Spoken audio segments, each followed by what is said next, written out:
Thank you. So welcome to the meeting of the Pension Subcommittee and Pension Board. Should any member need to leave this meeting for any reason, can they please use the meeting chat to advise of this? If a member loses their connection, they should make every effort to rejoin, but if not possible, I'll note their absence for the remainder of the meeting. If you have to leave due to a declaration of interest, you should remain out of the meeting until invited back in. Please, would members mute their microphones when not speaking to avoid background noise, and if possible, start the meeting with your camera on. Should you wish to ask a question or speak on any item, please do so by typing in the meeting chat and the chair will invite you to speak.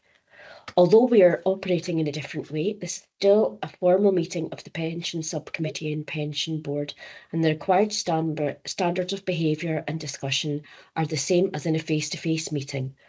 Unless otherwise agreed, standing orders will apply to the proceedings and the terms of the Councillors' Code of Conduct will apply in the normal way. The nature of this meeting makes it impossible to take a vote by show of hands. Therefore, all decisions would be required to be taken by a roll call, and I would require agreement from 2/3 of the members present that this is acceptable. Can I ask any member that disagrees with this proposal to open their microphone and indicate their dissent? Finally, I would ask members do not admit persons to the meeting who are waiting in the lobby. And I will now call a roll call for members of the subcommittee and board. Pension Subcommittee. Bailey Sawyers. Yes, I'm here. Councillor Lynn. Present. Councillor Rome. Present. Bailey Keenan has submitted apologies. Councillor McHugh. Present. Councillor Crichton. I'll note his apologies. Pension Board, George Ramsey. I'm here. Councillor Donaldson. Present. Thank you. Councillor Duff. Present. Kenny Dick has submitted apologies. Claire Shepherd. I'll note Claire's absence. Arthur Nichol. Yes, thanks. Thank you. And Raymond Boyd. I'll note Raymond's absence. We can now move to the main agenda. Declaration of interest. Are there any declarations? Stephen?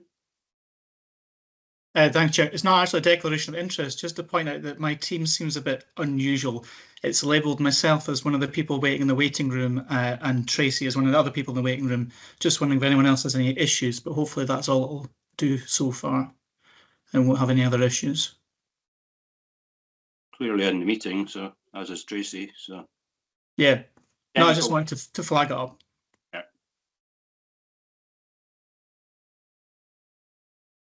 Veronica, all looking good from your end?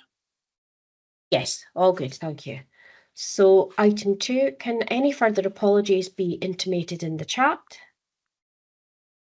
Item 3, minute of previous meeting. This is for your approval. Queries on that? Seeing anything, so taking that to be approved. Thank you. Item 4, Tayside Pension Fund Risk Register. This is for your approval. So this is reviewed on a quarterly basis. Members are asked to approve the risk register. Note no changes to the risk profile since the previous report. Any questions on that? I'm not seeing any, so deemed approval.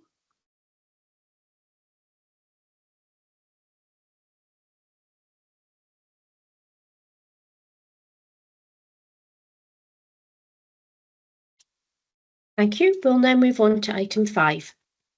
Tayside Pension Fund Internal Audit Reports, ESP and TPR General Code Advisory Reviews. This report is for your approval. So this report provides details of reviews undertaken with the fund's internal auditor, PricewaterhouseCoopers. Members are asked to note the contents of the report on the audit exercises undertaken. Any questions on this item?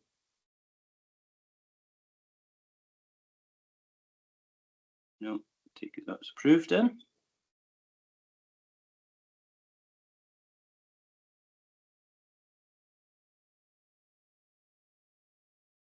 Veronica, I think you're on mute. I was, apologies. Deeside Pension Fund Internal Audit Report 2023-24. This is for noting.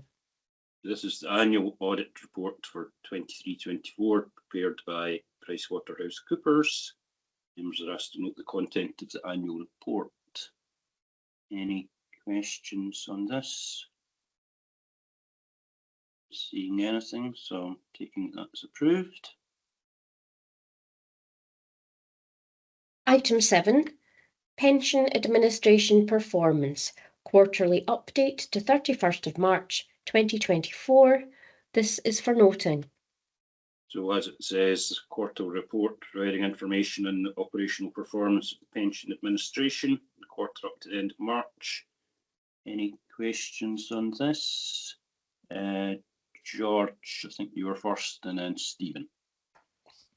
Yeah, just on the part about the certificates, there seems to be a 31% change. Is there a reason for that happening? Because obviously we're dealing with members that didn't get certificates, so it's just to keep on top of why this is happening. Reece, is it on for yourself? Yeah, I'm just. Can you just clarify? Is that as in? Yeah, is that certificate of protections we're talking Yeah, about? it will be. I think he's referring to the table under other pension operations. Yeah, there may be a very good reason for that, and I don't have it to hand just now. I'll clarify after the meeting. Okay, Right, George. thanks. Yeah, that's fine. Thanks. Round after the meeting. Stephen? Thanks, Chair.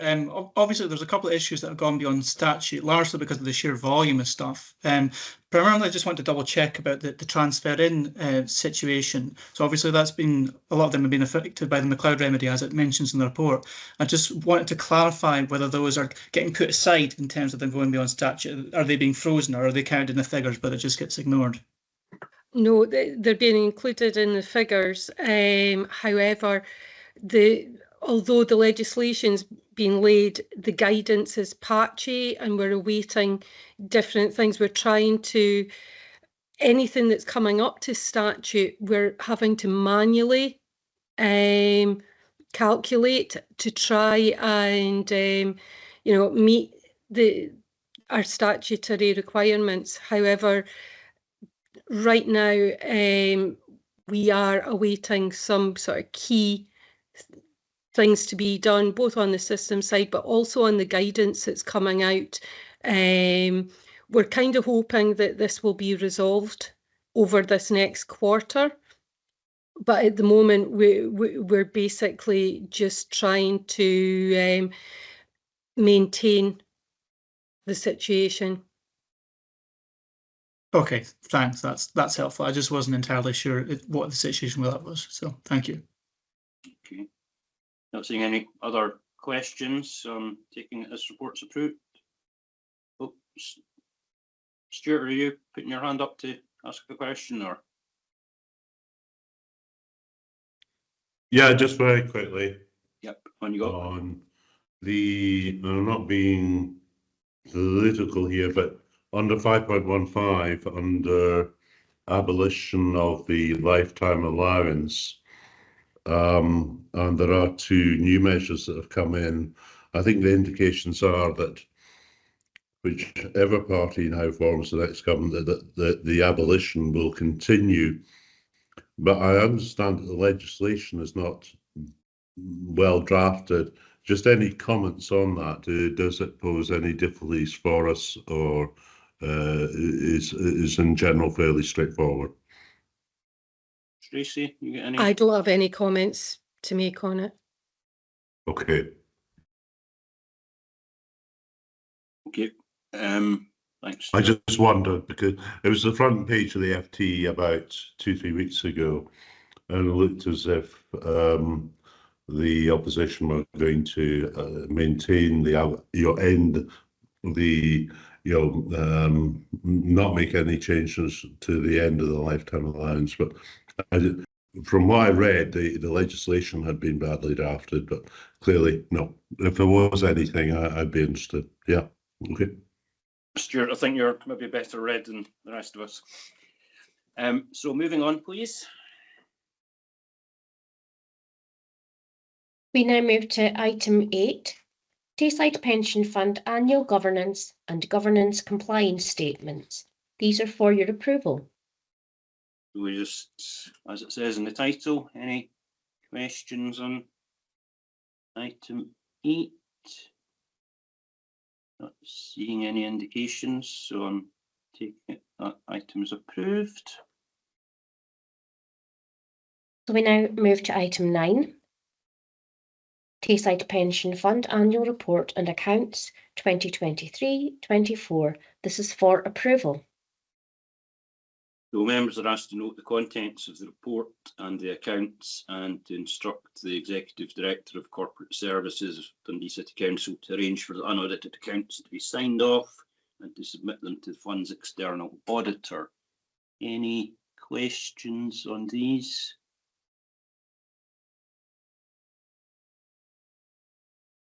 Not seeing anything, so I'm assuming these are approved.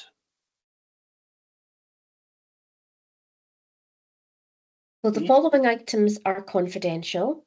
Can many members of the press or public please leave the meeting now?